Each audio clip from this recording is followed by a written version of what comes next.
llena nuestros corazones y enciende en ellos el fuego de tu amor. Envíanos, Señor, tu Espíritu, y seremos recreados y renovarás la faz de la tierra. La faz de la tierra. Oh Dios, que has iluminado los corazones de tus fieles con la luz del Espíritu Santo, concédenos que con la fuerza de este mismo Espíritu saboreemos las cosas rectas y gocemos de sus consuelos. Por Jesucristo nuestro Señor. Amén. Gloria al Padre y al Hijo y al Espíritu Santo, como era en el principio, ahora y siempre, por los siglos de los siglos. Amén. Amén. Santa María, Reina de los Ángeles, ruega por nosotros. Ruega por San nosotros. José, su esposo virginal, ruega por nosotros. Ruega por nosotros. Nos encomendamos también a San Miguel para que nos proteja de las acechanzas del enemigo y le pedimos a San Gabriel que guarde esta comunicación, esta transmisión, para que no se vea perturbada por los malignos. En el nombre del Padre, del Hijo y del Espíritu Santo. Amén. Bueno, pues hoy tratamos, podríamos decir, lo que es el plan pastoral de Jesucristo.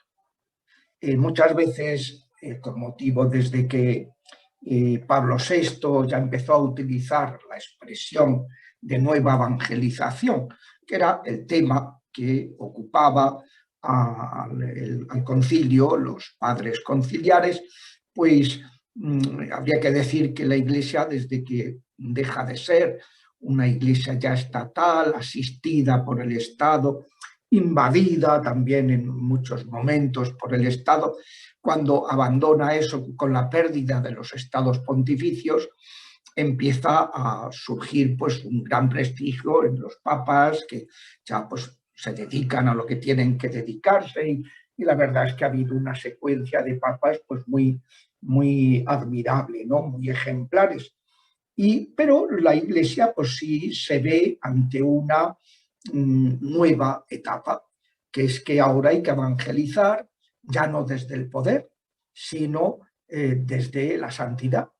Y por eso pues empiezan esos movimientos renovadores de la liturgia, el Milen, en teología trinitaria, en muchas cosas que se va viendo una necesidad de renovarse, recurrir a las fuentes de la revelación, un mayor estudio y contar más con la Sagrada Escritura en la vida de la Iglesia, con los padres de la Iglesia, en fin, pues una teología más enraizada en sus fuentes, ¿no?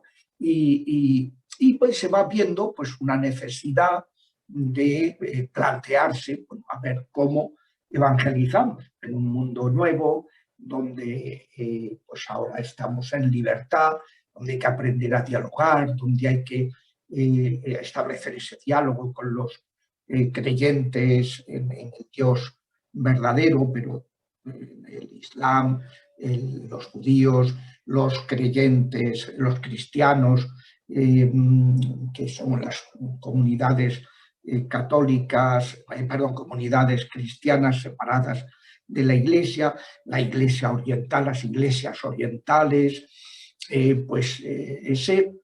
esa necesidad, ese movimiento ecuménico, ese diálogo, cómo es importante redescubrir pues, el papel de los obispos, de los presbíteros, del apostolado de los laicos, cómo pues, renovar apoyándose en la palabra y en la liturgia, cuidando la formación sacerdotal, en fin, va tocando pues, todos los palos que podríamos decir en los palos musicales, ¿no? Todas las teclas las va pulsando y haciendo ver pues, cuáles son los elementos para una nueva evangelización, desde, sobre todo pues, con ese documento de conjunto que es la Constitución sobre la Iglesia, en la que recuerda pues, que tenemos que proponer y vivir todo desde la santidad, ¿no? Esa llamada universal a la santidad, que ha sido materia de uno de los escritos más significativos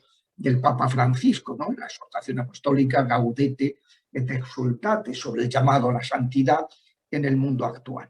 Bueno, pues digo que ahí se plantea, y desde ese momento pues todos los papas han estado hablando pues de la nueva evangelización, una evangelización que tiene que ser nueva en su ardor para ser capaces de proponer la santidad y de plantear que a lo que nos llama el Señor para ser cristiano es, al bautizarse, pues es la santidad, no es un cristianismo light, pues de segunda fila, como había podido producirse durante siglos al ser un cristianismo sociológico, sino ya pues es una llamada a esa santidad. Y bueno, pues ¿cómo realizar esto? ¿Cómo realizar? Bueno, lo primero que plantea el concilio y que han ido recordando pues Pablo VI, Juan Pablo I, Juan Pablo II, Benedicto, Francisco, pues es que esa nueva evangelización, lo primero que tiene que ser es evangélica, totalmente evangélica. Porque si no evangelizamos como lo hacía nuestro Señor, como lo hicieron los apóstoles, como lo hizo la primitiva iglesia, pues entonces estamos fuera de lugar. Y ese es lo que se llama, pues eso, el nuevo ardor, unos nuevos métodos. Ahora el camino no es el Estado desde el poder, desde las masas, una iglesia de masas, sino que es el acompañamiento de cada persona y su integración en una comunidad asequible, una comunidad pues cristiana, donde tenga su compromiso, donde se sienta arropada y donde tenga su compromiso eclesial, pues es un nuevo camino, un nuevo método, una preocupación especial en ese compromiso pues, por los que sufren, que es lo primero. Luego pues, hablará de unos nuevos métodos, que ya es los métodos del ejemplo, el método de la cercanía y el método del diálogo.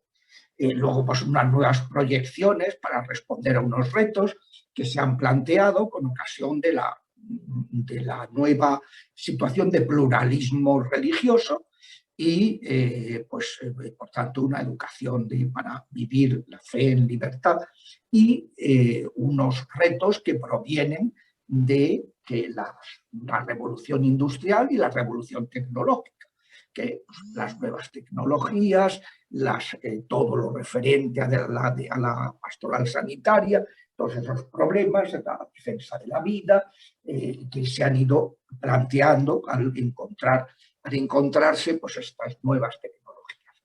Todo eso, digo que es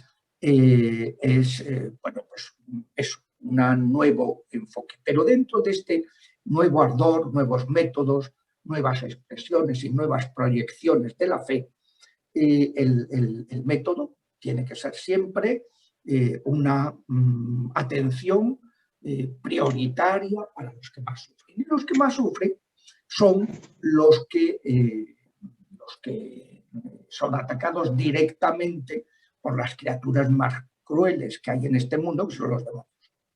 Entonces, claro, si vemos cómo actuaba nuestro Señor Jesucristo y cómo mandó actuar a sus apóstoles en la primera misión apostólica, cuando los manda a los 12, de 2 en 2, y luego a los 72, de 2 en 2, pues uno ve que siempre es prestar atención a los que sufren, a los enfermos y a los atribulados por los espíritus inmundos. Arrojad demonios en mi nombre y curar a los enfermos imponiéndole las manos. Era lo que hacía nuestro Señor. Entonces, claro, es lo primero que tenemos que plantearnos, ¿no? Que una nueva evangelización requiere pues, que sea una evangelización evangélica, que siga el plan pastoral de nuestro Señor Jesucristo y que él pues, hacía fundamentalmente dos cosas. Una referida a la parte espiritual del ser humano, caída después del pecado original, el perdón de los pecados, anunciar el reino. que es un nuevo reino, la liberación del reino de Satanás, del reino del enemigo, del reino del terror, ¿no? En que viven estas culturas que no conocen a Jesucristo y que piensan que no pueden liberarse de los ataques de los malignos, ¿no? Anunciar ese reino y luego acreditarlo, verificarlo, ocupándose también de curar las dimensiones psíquicas y somáticas, el psicosoma de la persona, que pues eran los milagros que hacía y que eran las expulsiones de los demonios. Los milagros hacen referencia a las consecuencias naturales del pecado original. Cuando el ser humano, Adán y Eva, abren las puertas a Satanás y entra la enfermedad, la muerte en el mundo, pues esas primeras consecuencias naturales, ordinarias, son las que se ocupan con la imposición, imponer las manos, curar a los enfermos imponiendo las manos, lo que se llama pues sanación.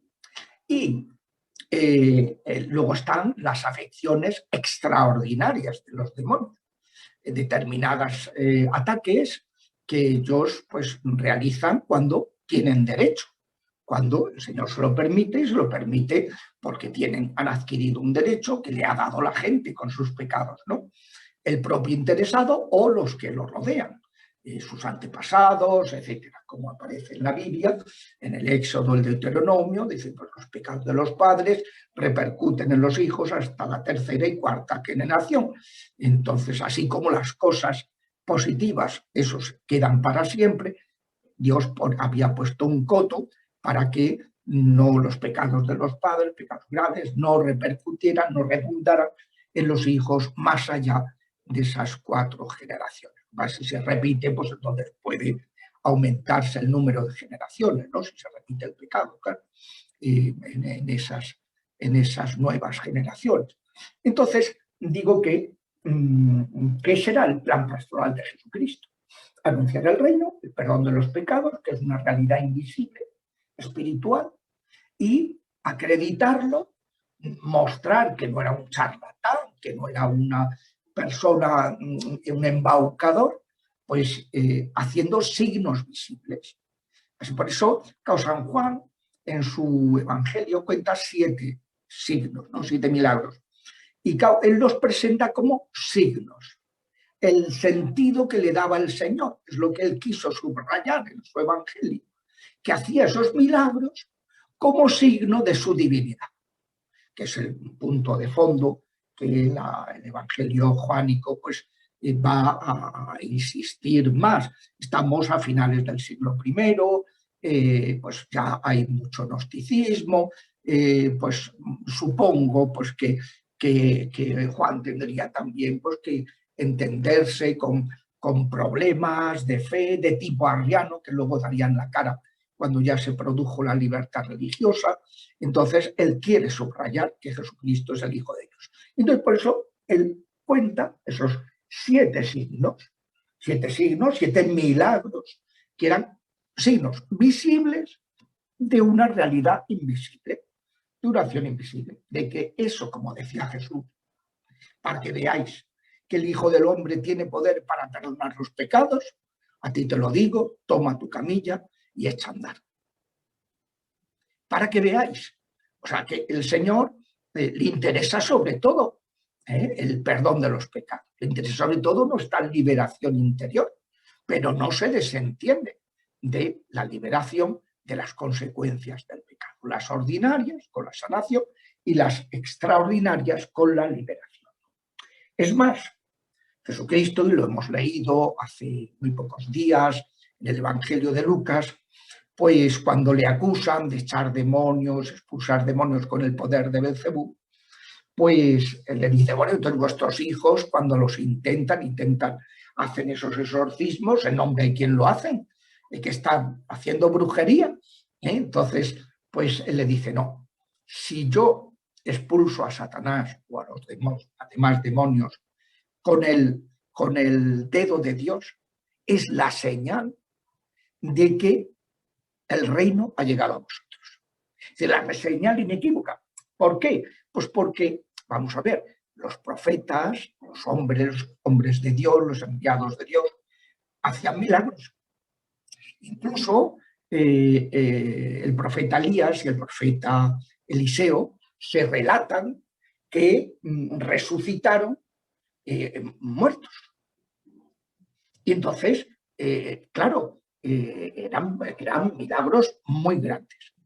Pero no se cuenta, no consta en la Escritura Santa que expulsaran demonios. En cambio, por eso dice el Señor que si yo echo los demonios con el poder de Dios, es que el reino ha llegado a vosotros. La señal inequívoca de que el mismo Dios, el mismo triunfo de Dios sobre Satanás se manifiesta de manera especialísima en esa victoria contra las afecciones preternaturales de los demonios. Entonces, pues este es un poco como un resumen de lo que vamos a ver ahora, un poquito más extensamente, pero que conviene tener muy claro, ¿no? Porque si no, ¿qué tipo de evangelización estamos haciendo? El Papa siempre critica los dos grandes peligros de la fe, que son el gnosticismo y el pelagianismo. Entonces, ayer, por ejemplo, pues el texto, no sé si era ayer o antes de ayer, el texto de la Santa Misa, era un criticar a los fariseos que diezmaban la menta, el comino, la hierbabuena, la ruda, tal, pero descuidaban, antes de ayer, la justicia y la caridad. Dice, estos hay que hacer, sin descuidar la ley de Moisés, pero esto es lo más importante que tenemos que tener en cuenta, ¿no? Y critica también, dice, nos estás ofendiendo a nosotros los escribas, los maestros de la ley. Dice, pues hay de vosotros, que no movéis un dedo, cargáis a la gente unas cargas insoportables y vosotros no movéis ni un dedo, no empujáis ni con un dedo para esas cargas llevarlas, que decís y no hacéis, que sois pues eso, teóricos de la fe, ¿no?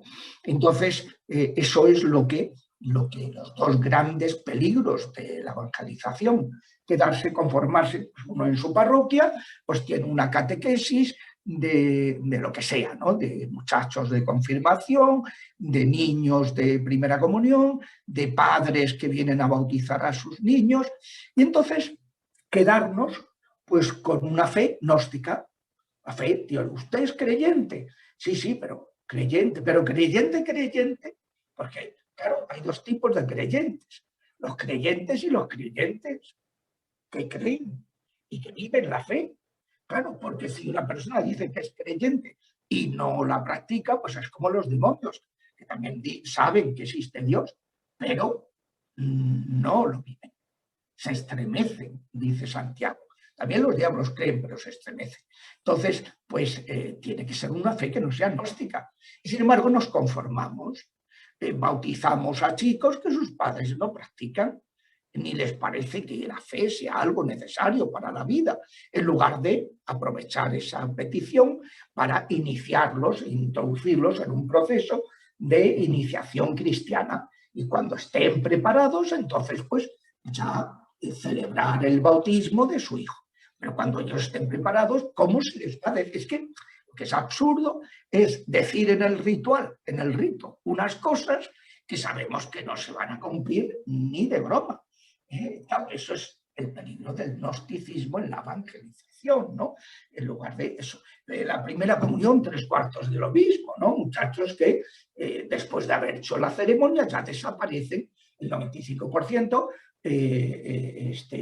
desaparecen de la parroquia. Entonces uno dice, bueno, esto aquí algo está fallando. O chicos que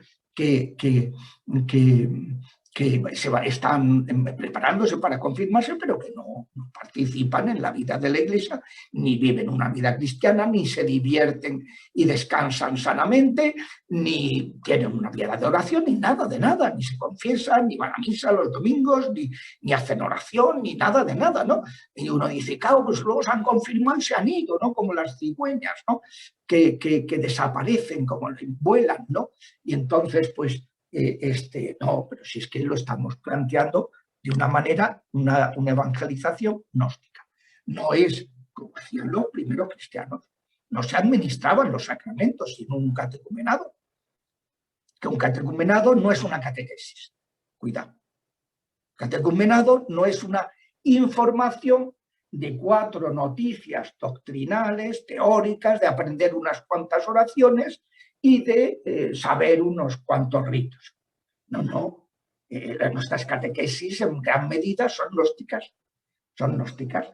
Y luego el otro gran peligro de la evangelización, que es hacerlo no, como decía Jesucristo, y de hacer discípulos, bautizarlos. Es decir, poniéndolos al alcance de la gracia. Que sea la gracia, pero claro, ponerlos con las debidas disposiciones. Que bautizarlos, no sé por qué dice a continuar, enseñándoles a guardar lo que yo os he mandado, que no es un bautismo aquí que se malbarata y que, como decía Monseñor Sebastián, que es un cardenal, cardenal español que murió hace año y pico, y que Francisco lo hizo cardenal ya cuando estaba jubilado, como reconocimiento de su gran labor en favor de la nueva evangelización. Él publicó 11 libros sobre el tema y tuvo una intervención muy memorable en la asamblea plenaria de la Conferencia Episcopal de los Obispos Españoles en el año 2015, cuando iban a presentar lo que llamaban el plan pastoral. Ahora han preferido, como los planes pastorales propiamente los tiene que hacer la diócesis, ahora la Conferencia de España, pues, de Obispos Españoles, entiende que es mejor llamarle no plan pastoral de la conferencia, sino orientaciones pastorales, ¿no? Que luego ya cada obispo en su diócesis tendrá que hacer lo que vea conveniente, ¿no? Con su consejo pastoral, presbiteral, etcétera, sus distintos consejos.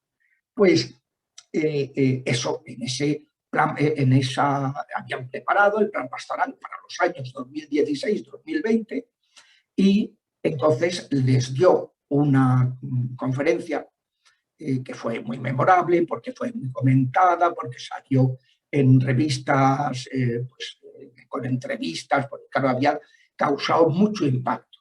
Porque lo que les dijo fue: no podemos seguir celebrando en falso los sacramentos, que es una expresión muy fuerte.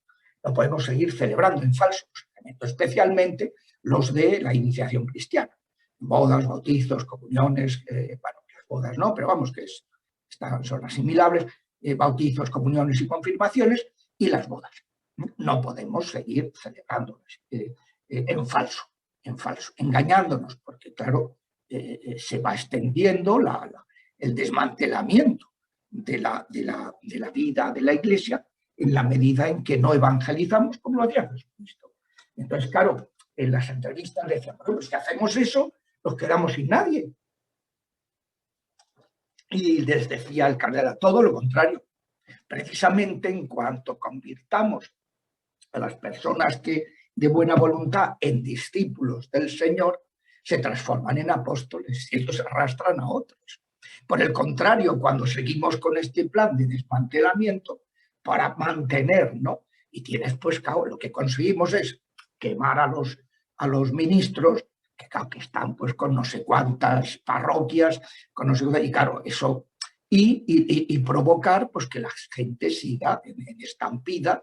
No es una iglesia en salida, sino es una iglesia en estampida, que la gente yéndose, porque ante esa falta de testimonio, eso sumado a todos los escándalos del tema del clero, de los ministros, con la cuestión de la pederastia, pues claro, ha sido demoledor, ¿no? Y entonces pues decía eso: no, la solución es pues creer de verdad en la santidad y proponer esa santidad, y que esto no es una iglesia de cátaros, de puros, de perfectos, para nada. Es una iglesia de pecadores, pero que por eso se confiesa, que por eso celebran los sacramentos y acuden al Señor para cambiar. Porque creemos, a diferencia de Lutero, que podemos cambiar. Lutero pensaba que no tenemos remedio. Esto peccator et pecca fortiter, decía. Sed fortius fide et gaudein domino. Sé pecador y peca con todas tus fuerzas, pero más fuertemente aún confía y alégrate en el Señor. Vaya pesimismo antropológico, vaya antropología cristiana más de desconfiar en la acción del Espíritu Santo, ¿no? Que el Espíritu nos transforma. Como dice San Juan, oye, que el que ha nacido de Dios no peca. Y cuando pecamos es porque nos hemos apartado, pero que no nos preocupemos si pecamos, porque tenemos a una víctima de propiciación que por nuestros pecados, que nos restaura, que nos sana, pero es que nos transforma, y nos va cambiando el corazón. Como decía el Concilio de Trento, decía penitens es atristo fit contritus. Dice, por medio de la penitencia, el penitente, de estar meramente atrito, es transformado por la gracia del Espíritu, le da la contrición, que empieza a actuar y que luego empieza a tener una resonancia en nuestras obras. Y paulatinamente, indudablemente, pero esa resonancia clarísima, ¿no? Entonces, ese es el punto, ¿no?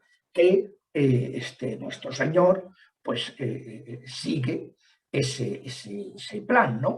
Y sigue ese plan y que hace que nosotros, si nos miramos en él, no podamos hacer una evangelización pues que sea pues eso, pelagiana, de una serie de reuniones, de cosas humanas en las que no esté la gracia del Espíritu, no sea el protagonista, el Espíritu Santo, que nos lleva a Cristo, para a través de él mirar al Padre, ¿no? Y vivir como hijos del Padre. Pues no, es una evangelización distinta. El otro día, en la apertura de curso de la Universidad Pontificia de San Dámaso, aquí en Madrid, pues vino el cardenal Ladaria, el prefecto de la Congregación para la Doctrina de la Fe, y quiso dar una conferencia sobre la teología del Padre. Diciendo, hombre, en este año que vamos a hablar tanto de la sinodalidad, no podemos olvidar que Dios es comunión y que si no estamos en comunión con Él, no cabe sinodalidad ninguna. No cabe sinodalidad ninguna. Si no ponemos a la gente en comunión con el Padre a través de Jesucristo, con la fuerza del Espíritu Santo que recibimos en los sacramentos, no hay sinodalidad que valga. Pero nada, es todo un puro voluntarismo, puro pelagianismo. Nada, pues hacemos cosas juntos, nos reunimos, hemos comido juntos, hemos hecho un rezo juntos y ya nos hacemos a la ilusión de que estamos caminando juntos, estamos... No, nada de hacernos una ilusión vana, ¿no? Sino que hay que hacerlo realidad, ¿no? Entonces, pues, ese es el punto. La evangelización tiene que ser evangélica. El plan pastoral tiene que ser el plan pastoral de Jesucristo, de los apóstoles, de lo que hacían los primeros cristianos. Que es, pues eso, a eso tenemos que volver y no en lugar de decir, no, hay que adaptar el evangelio a las circunstancias. No, somos nosotros los que tenemos que insertarnos en el evangelio, los que tenemos que abrirnos al evangelio, los que tenemos que participar y recibir en la buena nueva del Evangelio, que se hace realidad a través de la Iglesia. Eclesia es la acción de Dios a través de los cauces que Él ha instituido. Es convocatoria, es el Kaal de Yahvé, la convocatoria. Muchos llamados. Hay un libro precioso de Benedicto, muy breve, que es una serie de conferencias sobre el tema, que se llama Convocados en el camino de la fe. Convocados, llamados con otros, sinodalmente, ¿no? En un camino que hemos de recorrer y que ese es el plan pastoral. Bueno, entonces, pues vamos a ver una serie de cuestiones por relativas al ministerio de liberación y de sanación. Ministerio de liberación se entiende ejercer ese poder que Jesucristo confía a su iglesia. Os daré las llaves del reino, lo que atéis y lo que desatéis. Parte de esas llaves es el poder sobre el poder de expulsar los demonios. Arrojen los demonios en mi nombre. No olvidemos que el báculo que lleva el señor obispo, el obispo tiene unos signos, ¿no? Es el esposo de la iglesia, por eso pues, lleva en su mano derecha el anillo episcopal, lleva la cruz pastoral, que es de lo que tiene que tener en su corazón a Jesucristo, lleva la mitra, ¿no? La palabra, el Antiguo y el Nuevo Testamento, y lleva el báculo, el poder sobre el demonio, que acaba en una espiral que es una serpiente. Es el poder que recibe la Iglesia para someter, expulsar a los demonios, liberar a la gente de los demonios, ¿no? Entonces, pues, ese es el ministerio de liberación.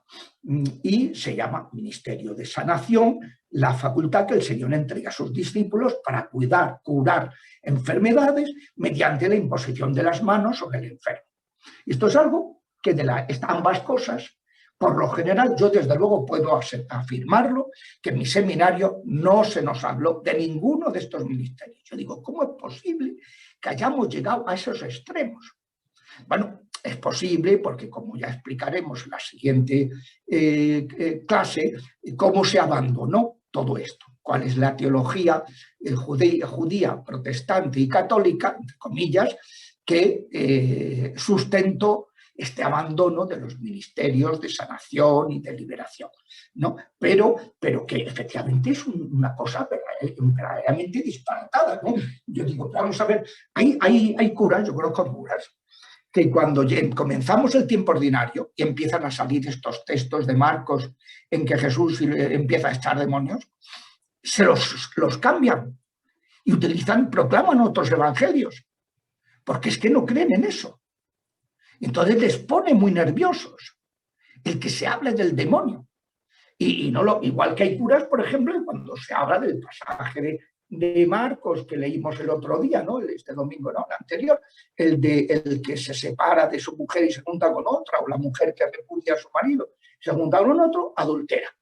Entonces no lo leen, utilizan otro evangelio, porque se ponen atacados pensando pues, que estas palabras ponen en evidencia que la pastoral que estamos haciendo a veces pues es una pastoral que traiciona el Evangelio de Jesucristo, ¿no?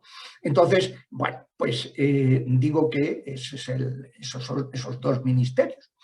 En la Iglesia, hasta la reforma litúrgica del concilio, pues se celebraban antes de preparar, antes de ordenar, de poner las manos sobre los ministros, los que iban a ordenarse en sacris, ¿no? Pues como diáconos, presbíteros u obispos, pues antes se les administraban unos sacramentales, como para ir por la oración de la Iglesia, irlos disponiendo a aprender, pues a hacer las funciones evangelizadoras básicas. Entonces, primero era el hostiariado, la acogida. La acogida, aprender a atender a la gente, a ocuparse de los que vienen, a estar muy atentos y con la Iglesia muy abierta. Ostium, puerta, ¿no? Muy abierta, iglesia de puertas abiertas, para esa evangelización. Después se les administraba el lectorado, la palabra, la formación, para que puedan dar razón de la fe, ¿no? Luego venía pues el acolitado, pues para enseñarles, introducirles en lo que es pues que hoy pues han quedado estos dos ministerios laicales que se administran los seminaristas, del ministerio laical del lectorado y el acolitado, ¿no? Bueno, después el exorcistado, que era introducirles en el ministerio exorcístico. Y ya, pues finalmente el subdiaconado, que era como una especie de antesala del diaconado que iban a recibir. Bueno, esa preparación, lo que refleja es de la que ha quedado nada más que el lectorado y el acolitado. Lo demás, pues se practica de otras maneras. Pero claro, lo que pone en evidencia es que hay unos ministerios que el Señor ha dejado un poder y que un poder que tenemos que descubrir y que tenemos que ejercer para actuarlo, porque si ese poder no se actúa, pues no. Lo tenemos todos los diáconos y todos los sacerdotes, por el hecho de haber recibido la imposición de las manos. Y todos. Y sin embargo, pues, ¿quién sabe que tiene esa capacidad de sanar? Yo lo descubrí cuando, pues, en un exorcismo, pues, el espíritu me puso, que la madre del exorcizado, del poseído, pues le dio lo que se llama un corazón roto, que se rompe un músculo del corazón y mueres. Entonces se le rompió un músculo del corazón y no murió porque, bueno, me di cuenta de que estaba con un aspecto muy malo. Dije, ¿te duele el brazo izquierdo? Bueno, no será un infarto, pero que es muy raro. Total, que le impuse las manos. La dejé recostada, seguí con el exorcismo, no estaba tranquilo, volví a salir, volví a ponerle las manos, seguí con el exorcismo y ya vi que no, que lo que había que hacer es suspender el exorcismo, que ahí lo importante era que la madre no estaba bien y que había que averiguar qué le pasaba. Se fueron para el hospital, las urgencias, efectivamente salvó la vida y a los 15 días me da las gracias, tal, pero quería haberme llamado, pero no se atrevió, porque se le había manifestado el Señor y la Virgen diciéndoles que, como luego me dijeron en enero, esto era en septiembre, en enero, pues que le había encargado la Virgen que vinieran a verme para que supiera lo que había sucedido a través de esa imposición de las manos y que quería que siguiera haciéndolo, que a los enfermos le impusieran las manos y que fuera consciente de ese poder sacerdotal, poder ministerial que tenemos, no solo los sacerdotal, los diáconos también. Ustedes piensen, pues, cuando, por ejemplo, martirizan a San Esteban y que entonces se tiene que dispersar toda la comunidad cristiana de Jerusalén, excepto los apóstoles. Los apóstoles no se fueron, ¿por qué? Porque ya eran intusables, eran intocables.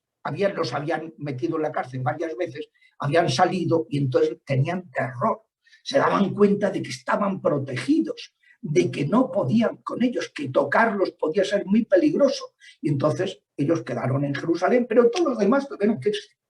Y entonces el diácono Felipe, no el apóstol Felipe, sino el diácono Felipe, que luego en los Hechos de los Apóstoles, Lucas dice que tenía, no sé si eran 5 hijas vírgenes, que fueron vírgenes y que eran diaconisas, o sea, diaconisas en el sentido de que ayudaban en el ministerio de la evangelización y bueno, pues Felipe, el diácono Felipe, iba por su tierra porque él vivía con su familia en Cesarea de Filipo. Y entonces, pues él fue por Samaria evangelizando. Y dice, la gente se agolpaba a su alrededor porque sanaba a todos los que imponía las manos y expulsaba a todos los que le traían poseídos. Entonces, dice que claro, que la gente venía, y era un diácono, no era un sacerdote, pero y con lo cual se pone en evidencia que eso, el ministerio ordenado, ya te da ese carisma, ¿no? Te da esa... pero hay que ejercerlo. Si no lo ejerces, entonces, bueno, pues esta señora cuando vino a verme, pues me dijo que la Virgen del Señor se la habían manifestado a los 15 días de aquel episodio y le habían dicho, primero, que sepas que no has muerto porque yo paré la enfermedad a través de las manos del sacerdote. Segundo, que sepas que no queremos que os ocupéis ya a partir de ahora de vuestro hijo. Despreocupaos, porque si no vas a morir y no conviene que mueras ahora. Y tercero, tenéis que ir a ver a ese sacerdote, está totalmente ajeno a lo que ha sucedido. Entonces, pues, es algo que tenemos que descubrir.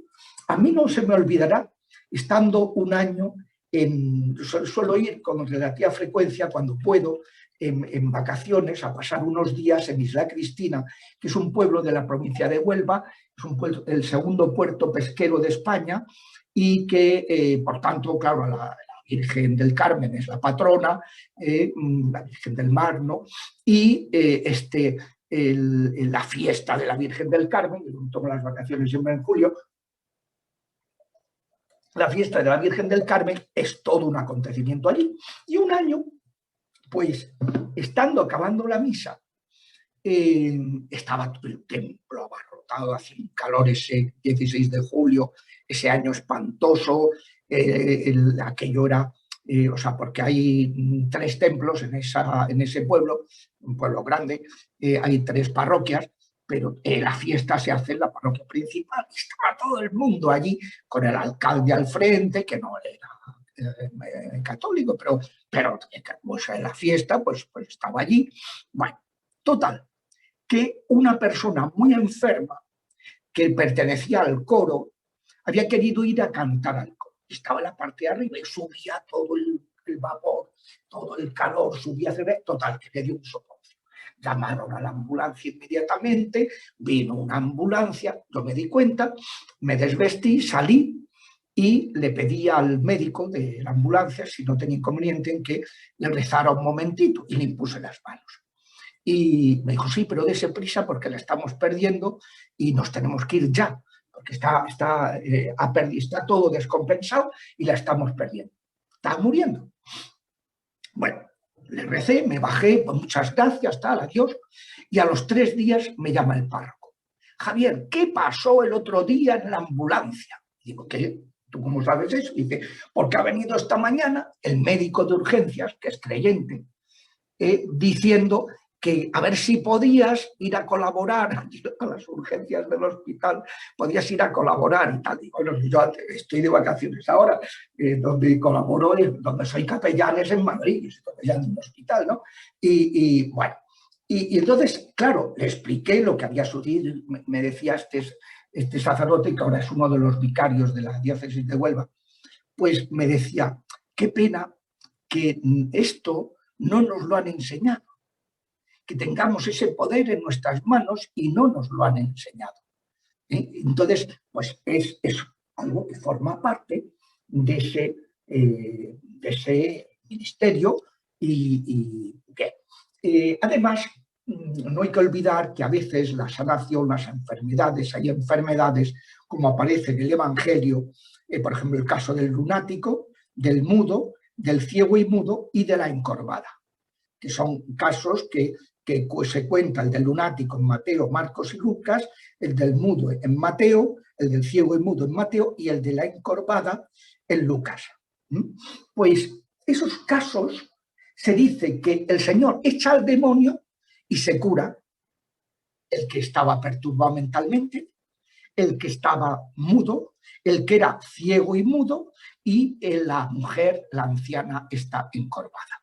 O sea que hay enfermedades y esto es un punto que es importante porque el Papa, que ha demostrado que tiene gran experiencia, yo ya les he dicho que he tenido alguna paciente que la había diagnosticado él, me acuerdo de una que tuvo que venirse a España por motivos profesionales y que acabó viniendo al ministerio, a mi parroquia, y cuando era exorcista. Y entonces esta persona me decía que fue a ver al arzobispo Jorge Mario Bergoglio y que le dijo, vaya a ver a Mancuso, le dijo, vaya a Mancuso, usted necesita que lo vea Mancuso. Mancuso, como saben, pues es uno de los exorcistas más afamados de Argentina, de la diócesis de Río de la Plata, es el de los exorcistas de Río de la Plata. Y entonces, bueno, pues efectivamente fue a Mancuso, estuvo en tratamiento, se tuvo que trasladar por motivos de trabajo y entonces sí, seguimos el tratamiento. O sea, se le nota, además pues ha habido actuaciones en las que pues ha salido ante los medios, estaba imponiendo manos a todos los enfermos que se los habían traído a la audiencia y uno de ellos, pues que era el miembro de Regnum Christi, estaba poseído. Y entonces, pues bueno, saltaron los demonios. ¿De qué manera? El Papa en sí muto, todo el mundo lo hemos visto en la tele y está en internet. Uno pone el Papa exorciza en la plaza de San Pedro y entonces te sale la escena y entonces convulsionando este pobre señor y acompañado de un sacerdote que le dio la documentación, el motivo que había visto el demonio por el que estaba poseído y todo eso.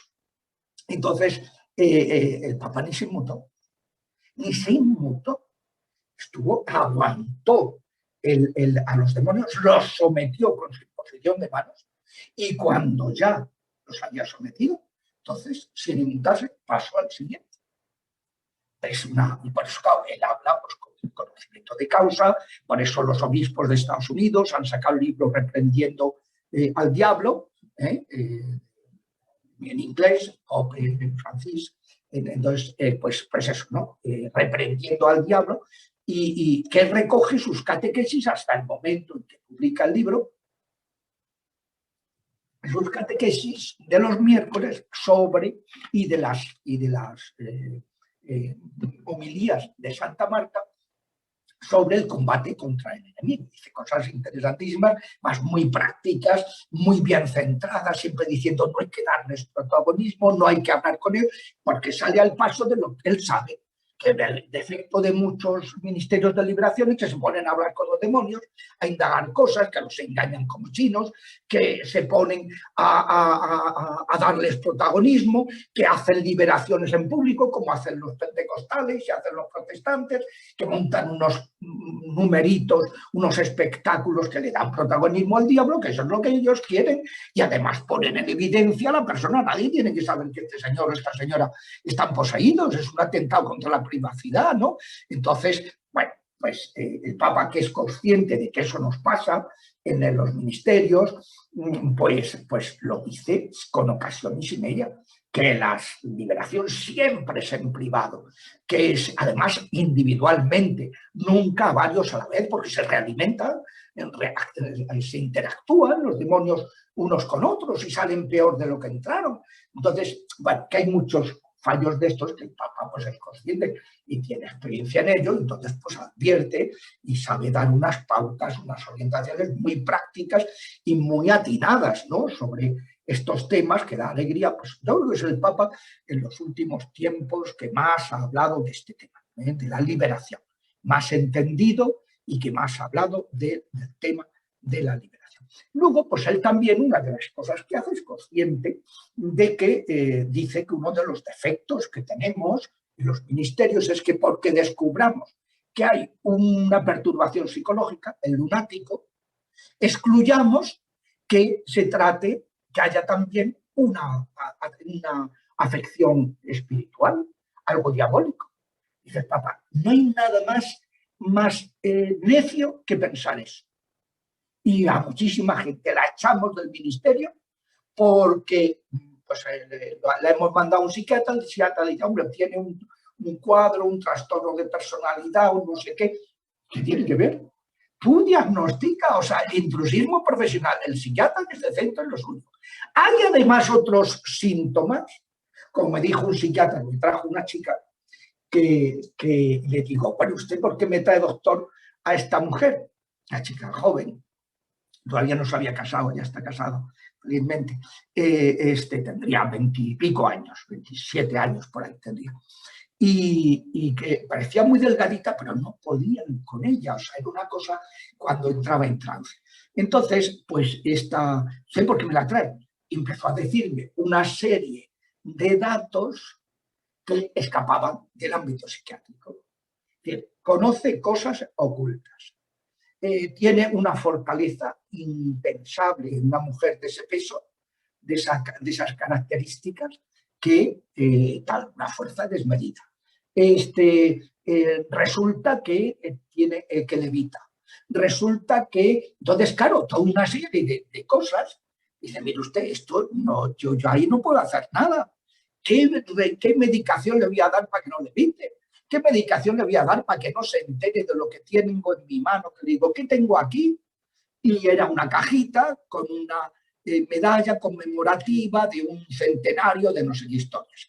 Entonces, y le describió con pelos y señales algo que esa mujer ni conocía, ni sabía, ni había visto jamás, ni tal, que lo tenía escondido y en su casa, pues salió de la consulta, fue a la casa, agarró la medalla conmemorativa y dijo, ¿qué tengo aquí?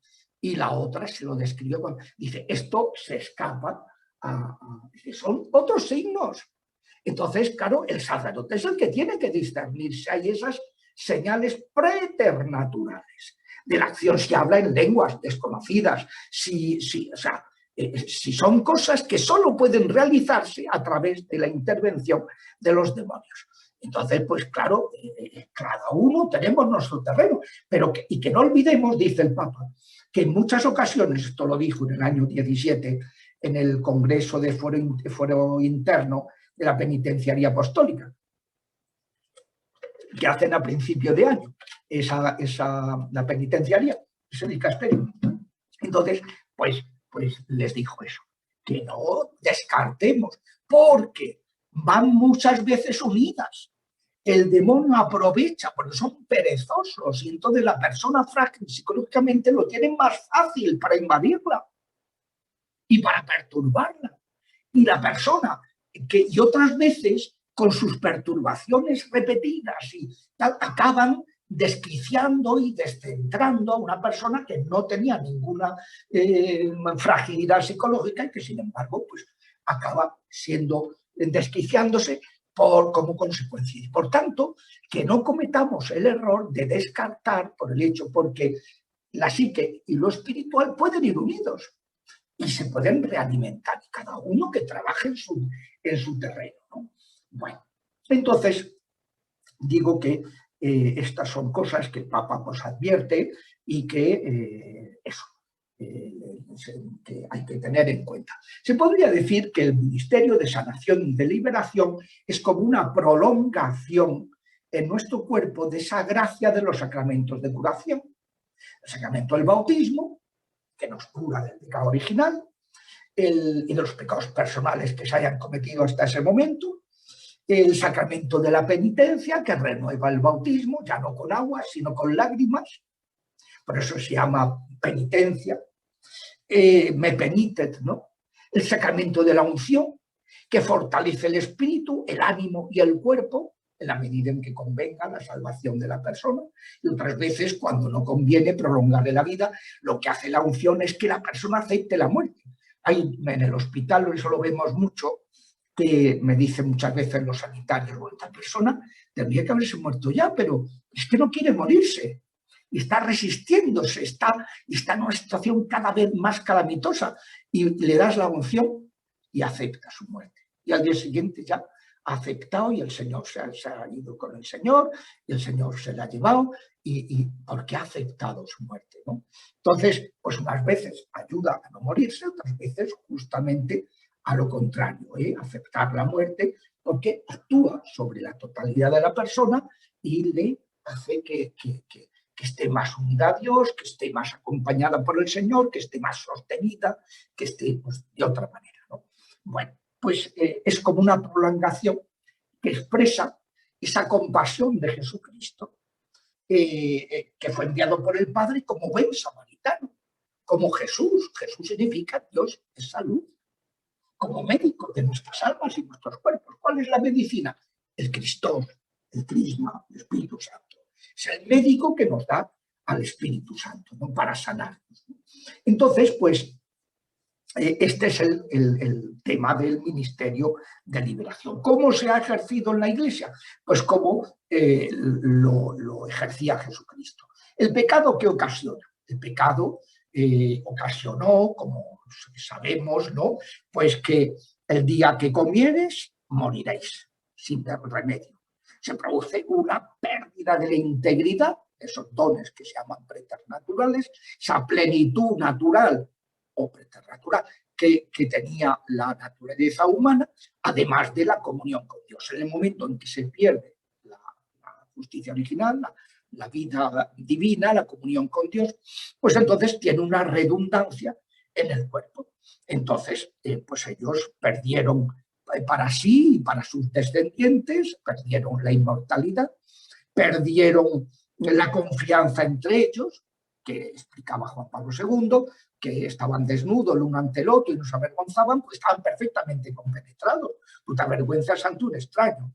Luego se perdió el respeto del varón a la mujer, y la autonomía de la mujer respecto al varón. Buscarás con ardor un marido y él te dominará. El tema del machismo, ¿no? Se pierde la integridad en la transmisión de la vida. Sufrirás en tus preñeces y parirás con dolor.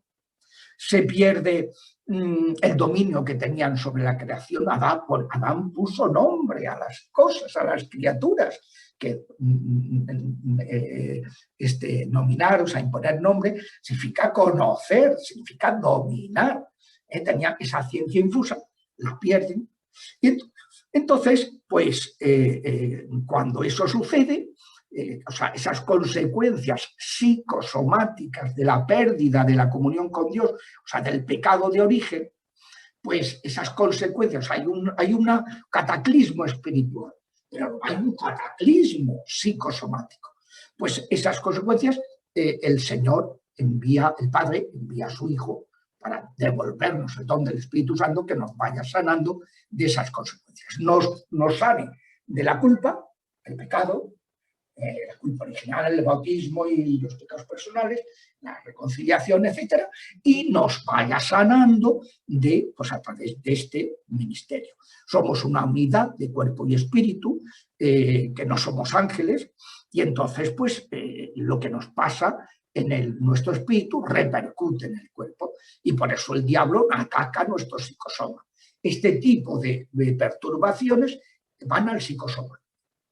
La gracia de los sacramentos nos ayudan espiritualmente, y el Ministerio de Sanación y Liberación vas a ayudar psicosomáticamente. Por eso se da el caso, como ya veremos, de gente santa que ha estado poseída. Aquí tengo un libro que es un libro muy interesante porque rompe mucho los esquemas, que es este libro.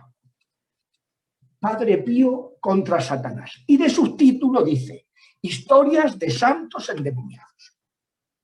Es un libro que ha editado Molegens, ¿no?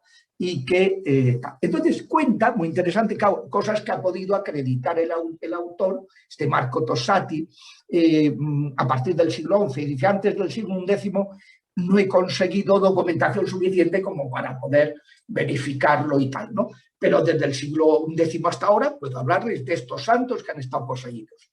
Empieza a darle, contar la historia, etcétera. Luego afecciones que padecieron, ya no posesión, sino, por ejemplo, San Pío de Pietrelcina, San Juan María Vianney, Santa Teresa de Calcuta, ¿no? Que tenía una opresión diabólica, que se lo dijo, llamó, cuando fue el arzobispo de Calcuta a verla al hospital, le dijo el médico: mire, esta analítica que le hemos hecho está perfecta, no se corresponde con el cuadro clínico que tiene. Ese abatimiento, ese cansancio, ese todo, esto no se corresponde con esta analítica. Entonces, por favor, llame usted a su exorcista y que le rece, porque esta mujer está teniendo ataques diabólicos. No era ninguna posesión, lo que tenía era una opresión o influencia diabólica, que se llama, ¿no? Y que son enfermedades, son situaciones de abatimiento, ¿no? Entonces, pues, Dios no nos abandona, y de la misma manera que nos envía a su Hijo para perdonarnos los pecados, que ese es el reino, lo que anuncia la liberación de esa esclavitud del pecado, nos envía también a su Hijo para que nos libere, porque Dios es Dios de vivos, no quiere la enfermedad, no quiere la muerte, y nos va a liberar de ella en la resurrección de la carne, en la parusía. Pues Dios quiere ir también sanando, y es impresionante. Uno ve en los evangelios, persona que se acercaba con fe a Jesucristo, se curaba. Solo en su pueblo, en que faltó fe, y que quisieron despeñarlo, pero ¿a dónde va? Pues si este lo hemos visto de toda la vida, si este es uno de nosotros, si no, no es su padre José, o su padre José y su madre es María, no era este el hijo del artesano, no es el tal. ¿De dónde le viene esta autoridad y esta sabiduría? En total, que acabaron despeñando, bueno, intentando despeñarlo, ¿no? Y Jesús se abrió paso y no lo permitió. Bueno, era el momento, pero bueno, pero cuando había fe, no había nadie que incluso, pues el caso, por ejemplo, del paralítico, dice: viendo Jesús la fe de esos hombres que lo llevaban, no del paralítico, que a lo mejor, por eso, claro, lo primero que hizo, que será entender que no tenía mucha fe, era perdonarle los pecados, ir a su corazón, porque una vez ya perdonado, ya se abría a la sanación, porque no hay liberación sin conversión. Y no hay liberación sin sanación, y no hay sanación sin conversión. O sea, la conversión es un presupuesto, el perdón de los pecados, para poder luego, la fe, la esperanza, la caridad, para poder luego sanar y liberar, atender. Y por eso hay procesos de de liberación que se prolongan mucho tiempo porque la persona tarda en convertirse y no está suficientemente convertida, o tarda en sanar las heridas interiores que tiene, y eso no se cura. Eso son como el vino, que tiene su tiempo, las heridas, la sanación de esas heridas interiores.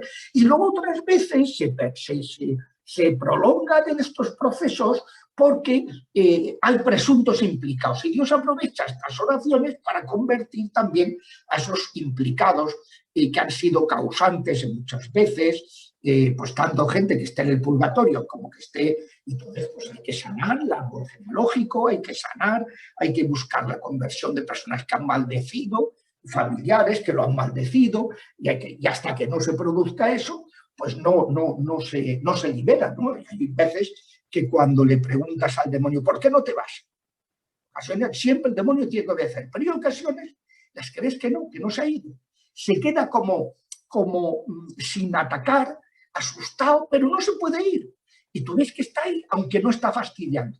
Y entonces le dice, ¿por qué no te vas? Y siempre la respuesta que he obtenido, mire que he atendido miles de casos, es la misma. Porque ella no nos deja.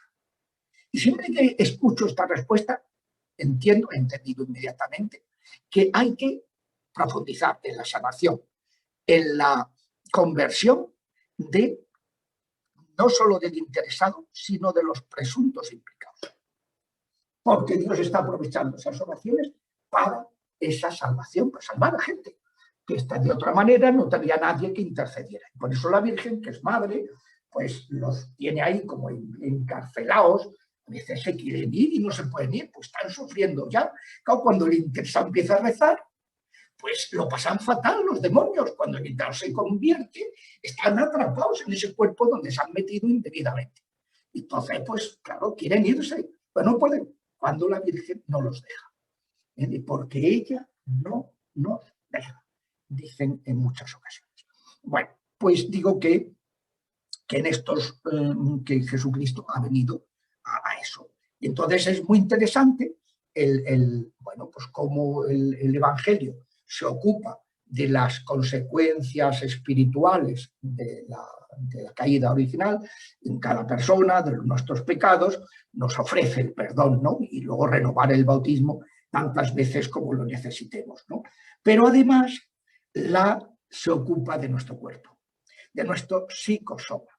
Y esto, pues, hoy por desgracia, pues se ha convertido en una realidad como extraña, como un poco friki, que decimos aquí, ¿no? Es un poco raro, ¿no? Un poco tal, un ministerio vergonzante, y nos olvidamos de que somos una unidad. Claro, uno de los grandes calamidades de la cultura actual es Descartes. Pienso, luego existo. ¿Cómo que piensas luego existe? Y entonces, por si amas no tiene trascendencia, si cuidas tu cuerpo no tiene relevancia humana, somos una unidad. Decía Juan Pablo II, somos un espíritu corporeizado, no un espíritu incorpóreo.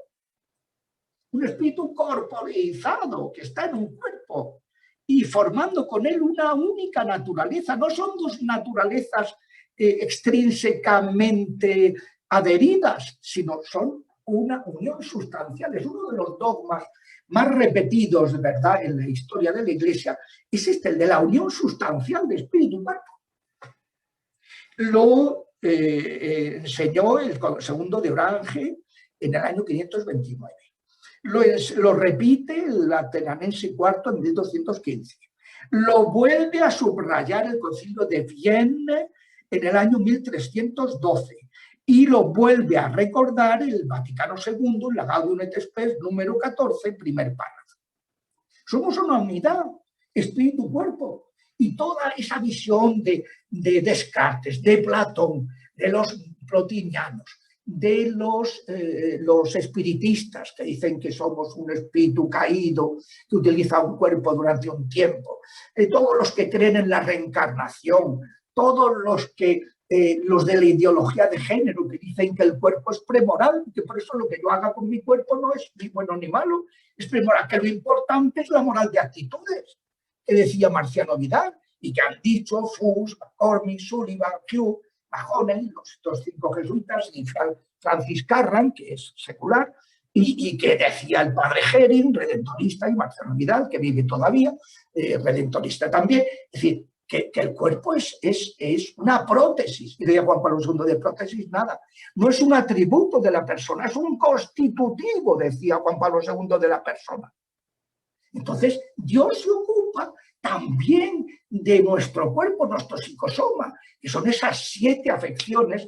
Están las afecciones ordinarias, las enfermedades psíquicas y físicas, que el Señor quiere curarlas con la imposición de las manos.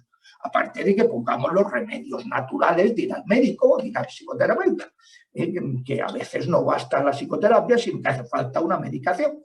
Pero luego también hay afecciones preternaturales al psicosoma, infestaciones de lugares, de objetos, de animales, la vejación diabólica, otro paso más, la opresión o influencia diabólica, otro paso más, la obsesión diabólica, más íntima todavía, y otro paso más, la posesión diabólica. Entonces, todas esas que son afecciones psicosomáticas, que no es una posesión moral, que te dice, un poseído está con el diablo, que no, está padeciendo la acción de los diablos en su cuerpo. El que está poseído moralmente, eso no está poseído, eso está pactado con el enemigo. Y los enemigos lo respetan y le hacen la vida lo más fácil posible para que haga cuanto más mal, mejor. Entonces, no, estos son, como el Señor quiere sanar nuestro psicosoma, sus afecciones preternaturales. Somos un espíritu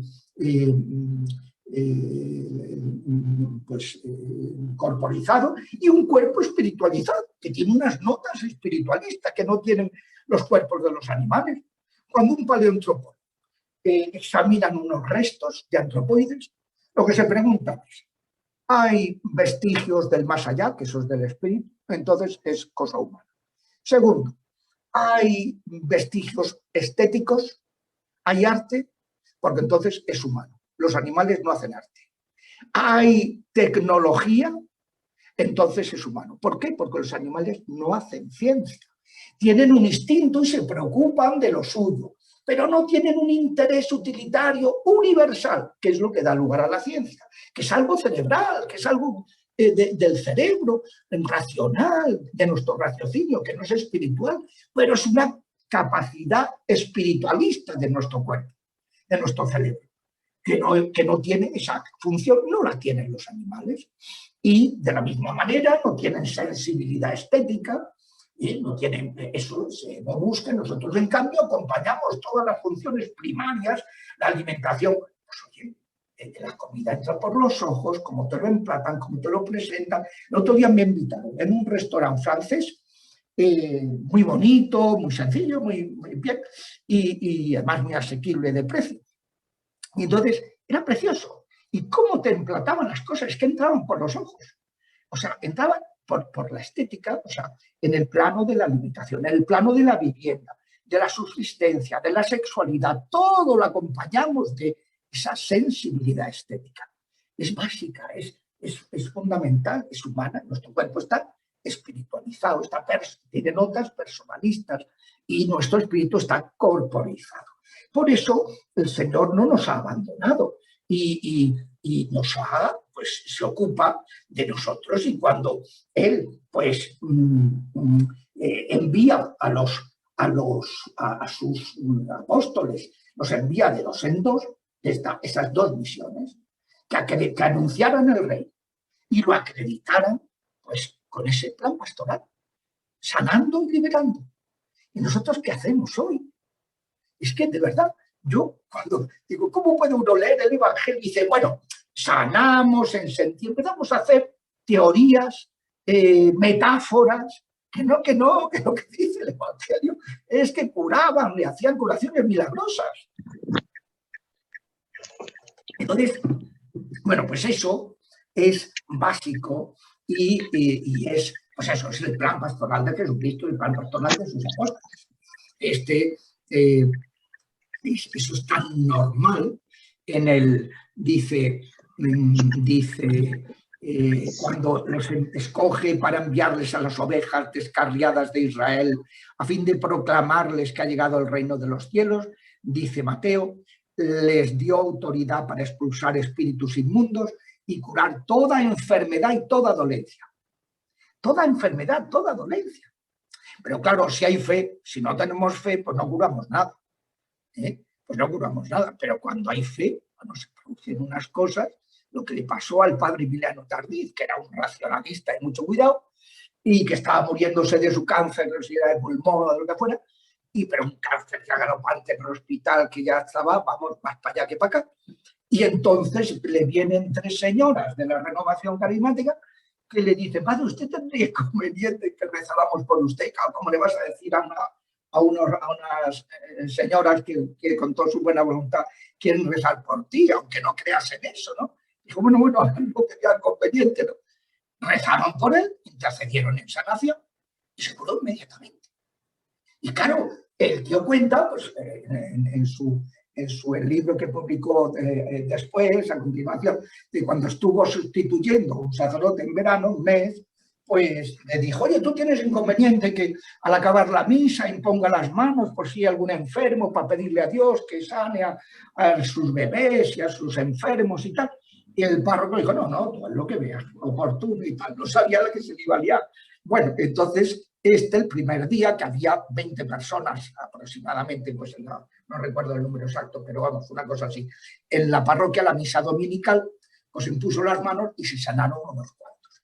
Y entonces, la siguiente semana, había, pues no sé si eran 300 o lo que sea, la siguiente ya eran miles, tuvieron que hacer la misa en un estadio de fútbol, porque no cabía en el ese. Y claro, pues eso, como me decía a mí un sacerdote en un curso que estuve dando en Badalona, pues creo que se los he contado, que estaba en la Amazonia, y allí pues no, era gente muy pagana, muy de culturas animistas, no iban por la parroquia. Entonces él le pidió al Señor: Señor, haz algún milagro, porque si no aquí, ¿para qué me has mandado aquí? Y efectivamente apareció una señora con un niño enfermo: padrecito, ¿podría usted rezar por mi hijo y tal? Rezó, le impuso las manos, el chaval se sanó. A la semana siguiente tenía 300 señoras con sus hijos.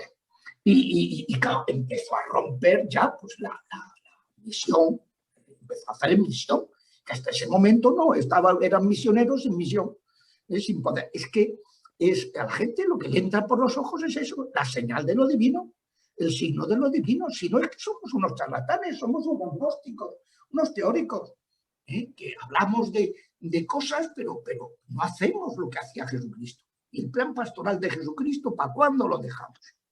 Que eso era lo que hacía. Dice: hombre, antes de subir a los cielos, el Señor, bueno, cuando luego envía a los 72 discípulos para que le precedieran, les indicó que no se apoyaran en medios humanos. No llevéis bastón, no llevéis tal. No, vosotros apoyaros en la sanación y en la liberación. ¿En qué nos apoyamos nosotros ahora? Sí, que hacemos cosas, no sé qué, pero se ha metido lo que decía el día de 8 de agosto la Herder Correspondence, esa revista de la editorial Herder, le hizo al Papa Benedicto una entrevista en sus 70 años de sacerdocio, que se ordenó el 51.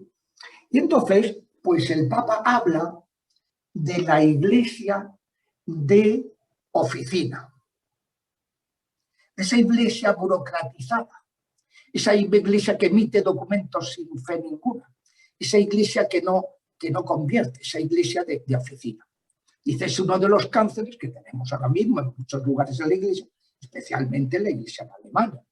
Claro, decía hace poco un pastor alemán, decía evangélico, decía: ¿y por qué no se vienen con nosotros si todo lo que ellos reclaman a su iglesia lo tenemos nosotros? Que dejen en paz a los católicos si ellos quieren tener estas peculiaridades, cada uno pues lo suyo, que cada uno viva la libertad. Y claro, el Papa decía: ¿pero cómo se van a ir? Si están a una iglesia oficializada con unos recursos económicos. Un obispo en Alemania tiene sueldo de ministro. Un párroco en Alemania tiene sueldo de catedrático. De catedrático en Alemania, que no es lo mismo que ser catedrático en Argentina, donde se paga bastante poquito, según me decían, ¿no? Y entonces, pues, claro, ¿cómo se van a ir? no creen muchos de esos señores obispos, pero no se quieren ir porque pierden pues, su chiringuito, su movida. Claro, el Señor lo que les dice es eso, no os apoyéis en medios humanos, apoyaos en esto otro.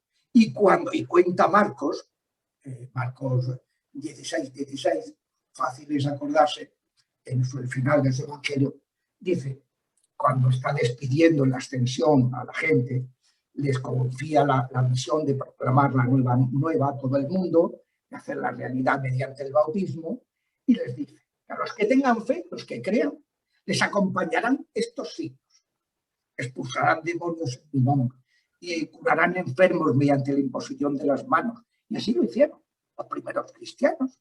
Y lo hacían no solo los sacerdotes, sino también los diáconos. Y luego, pues, intercediendo todos.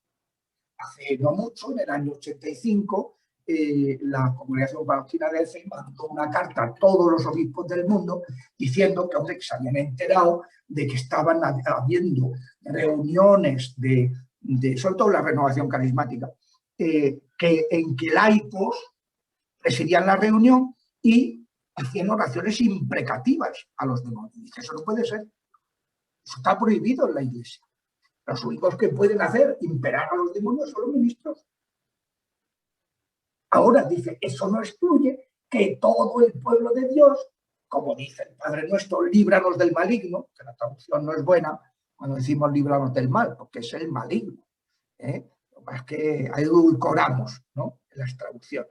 Bueno, pues en ese líbranos del maligno, Jesucristo nos invita a todos a interceder en liberación. A todos. Y bueno, pues eso es lo que ha sido la tradición de la Iglesia, lo que hacían los apóstoles, ¿no ve? San Pablo, pues, que no había tenido esa catequesis, esa práctica pastoral como tuvieron los apóstoles, sin embargo, igual expulsaba demonios, le dice a la pitonisa que fuera y la deja, se le quita el negocio que tenían a cuenta de ella.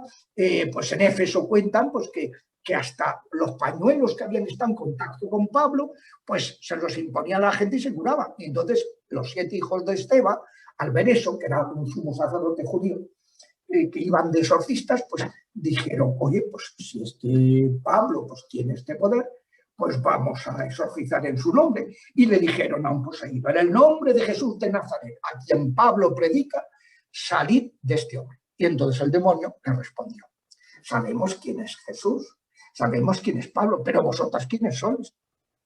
¿En virtud de qué? ¿Cómo os atrevéis a imprecarnos si no sois ministros de Jesucristo?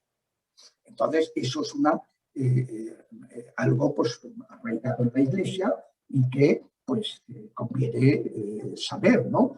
También, pues ya decía antes que los diáconos también ejercían este ministerio. Cuando Esteban pues, se dispersa, dice Hechos 8, 6, 7, que cuando el diácono va predicando por toda Samaria, pues dice, estaban viendo que de muchos poseídos salían los espíritus inmundos y muchos paralíticos y lisiados se curaban. Entonces, pues, o sea, son testimonios que tenemos de cómo se ha realizado la evangelización. La primera evangelización, la evangelización por parte de Jesucristo, que es lo que hacía y qué es lo que les manda hacer a sus apóstoles. ¿Y qué es el poder? ¿Y cuál es el poder? Que por la imposición de las manos, cuando el obispo no las impone, ¿qué es lo que nos está transmitiendo? Lo está transmitiendo su poder sobre los demonios, el poder de sanar, el poder de perdonar los pecados, el poder de celebrar la Eucaristía, de consagrar el cuerpo de Cristo, de actuar sobre el cuerpo de Cristo y como consecuencia sobre su cuerpo místico. Entonces, claro, ese es el plan pastoral de Jesucristo, ¿no? Pablo, ya digo que pues, también hay muchos testimonios de cómo ejercía este ministerio en eso. Pero claro, ¿qué sucede? Pues cuando ya la Iglesia, podríamos decir esto lo hace la Iglesia humilde, la Iglesia que está perseguida, la Iglesia que se apoya en los medios sobrenaturales, que se apoya en los milagros, ¿no? Pues cuando la Iglesia pasa a ser una religión estatal, amigo, ahí empiezan los problemas. Porque entonces, claro, ya no necesitas, pero esto lo vamos a hablar el próximo día, ¿no? Ya no necesitas pues el hacer milagros, ni necesitas expulsar demonios para tener seguidores.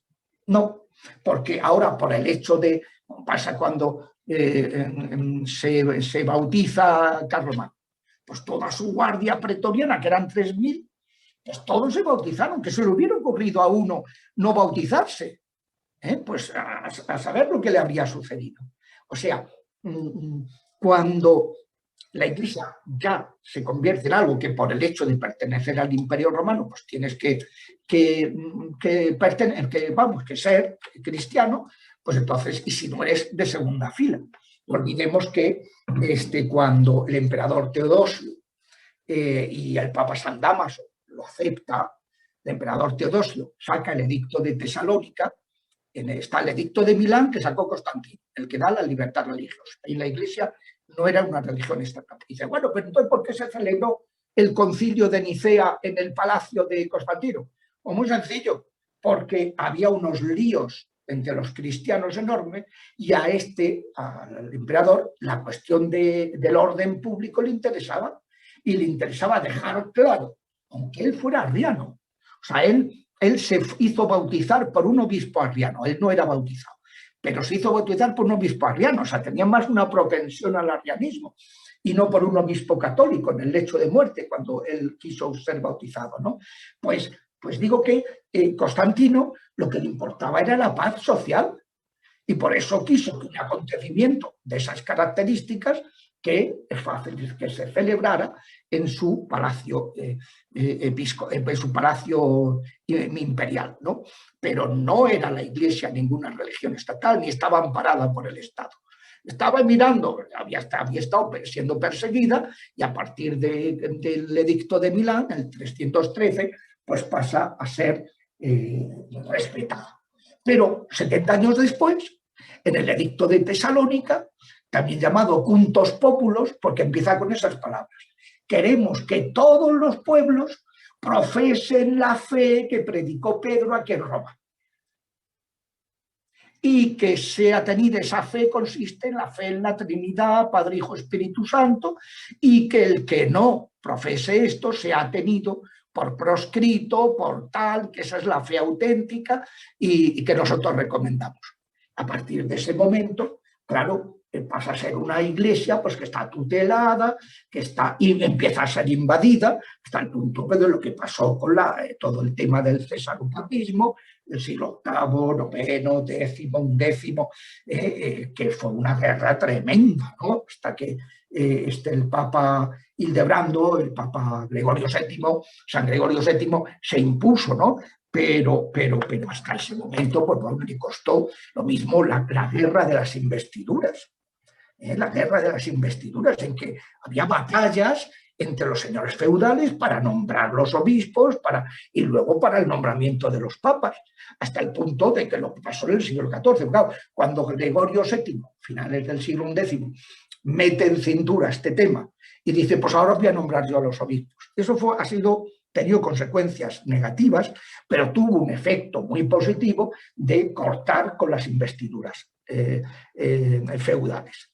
Pero eso provoca una renovación de la Iglesia en el siglo XII, en el siglo XIII, pero en el siglo XIV se vuelve a las andadas. Y vemos al Papa que se va a Francia presionado por los obispos y los magnates franceses.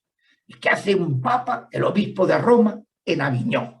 Pues no hace nada, pero claro, esto. Pero les digo que, claro, pues una Iglesia que está siendo apoyada y tal, pues ya no necesita, entonces empieza a abandonar estos ministerios, y se cometen también, en sentido contrario, abusos, como pasó pues, con todo el tema de la caza de brujas y todo eso, sobre todo por parte de los ámbitos protestantes, que es donde ha sido terrible. Los ámbitos católicos ha sido muchísimo menos, pero aún así no debía haber sido, como decía Juan Pablo II en el acto de petición de perdón. Entonces, pues, bueno, pues ese es el punto que durante el primer milenio la Iglesia sí se ha ocupado de exorcizar a todos esos pueblos bárbaros que venían con sus creencias ancestrales. Entonces liberaron, salvo a los celtas. Los celtas en Irlanda no se dejaron exorcizar y en Galicia tampoco. Por eso, ¿qué pasó? Que en Irlanda el Señor suscita a San Patricio y San Patricio exorcizó el país. Entonces, claro, por eso se le representa echando a los demonios al mar y tal, las culebras, ¿no? Que pues claro, las echó del país. Pero en Galicia no, en Galicia se ha mantenido siempre la brujería, escondida, tal, no sé qué, pero mantenida porque no se dejaron exorcizar por los benedictinos, que el patrono de los exorcismos, de los exorcistas, es San Benito de Nursia, y porque sus hijos fueron por toda Europa exorcizando. Las comunidades que iban evangelizando tenían dos grupos. Un grupo de predicadores y otro grupo que administraban los sacramentos y otro grupo que exorcizaban. Y fueron saneando todo el Imperio Romano durante el primer milenio. Pero ya en el segundo milenio eso empieza a empicar. Pero ya lo veremos el próximo día, en que hablaremos un poco del declive de este ministerio exorcístico, de este ministerio de sanación en la Iglesia Católica. Te damos gracias, omnipotente Dios, por todos tus beneficios, tú que vives y reinas por los siglos de los siglos. Amén. Amén. Dios te salve María, llena eres de gracia, el Señor es contigo. Bendita tú eres entre todas las mujeres, y bendito es el fruto de tu vientre, Jesús. Santa María, Madre de Dios, ruega por nosotros pecadores, ahora y en la hora de nuestra muerte. Amén. Agradecemos una vez más al Padre Javier Luzón en este tercer tema que nos ha regalado, en este curso de la esperanza cristiana ante la presencia del mal en el mundo. Invitar nuevamente, si hay preguntas, para que las puedan enviar a la señorita Marcia durante la semana. Y nos volvemos a encontrar el próximo viernes 22 a partir de las 10:45. Que el Señor esté con ustedes. La bendición, Padre. Muy bien, Padre Javier. Que el Señor esté con ustedes. Y con tu espíritu. Dios Todopoderoso les bendiga, les acompañe siempre, el Padre, el Hijo, el Espíritu Santo. Amén. Amén. Amén. Gracias, Padre Javier. Nada, encantado. Gracias, hermano, hasta la próxima semana, Dios mediante.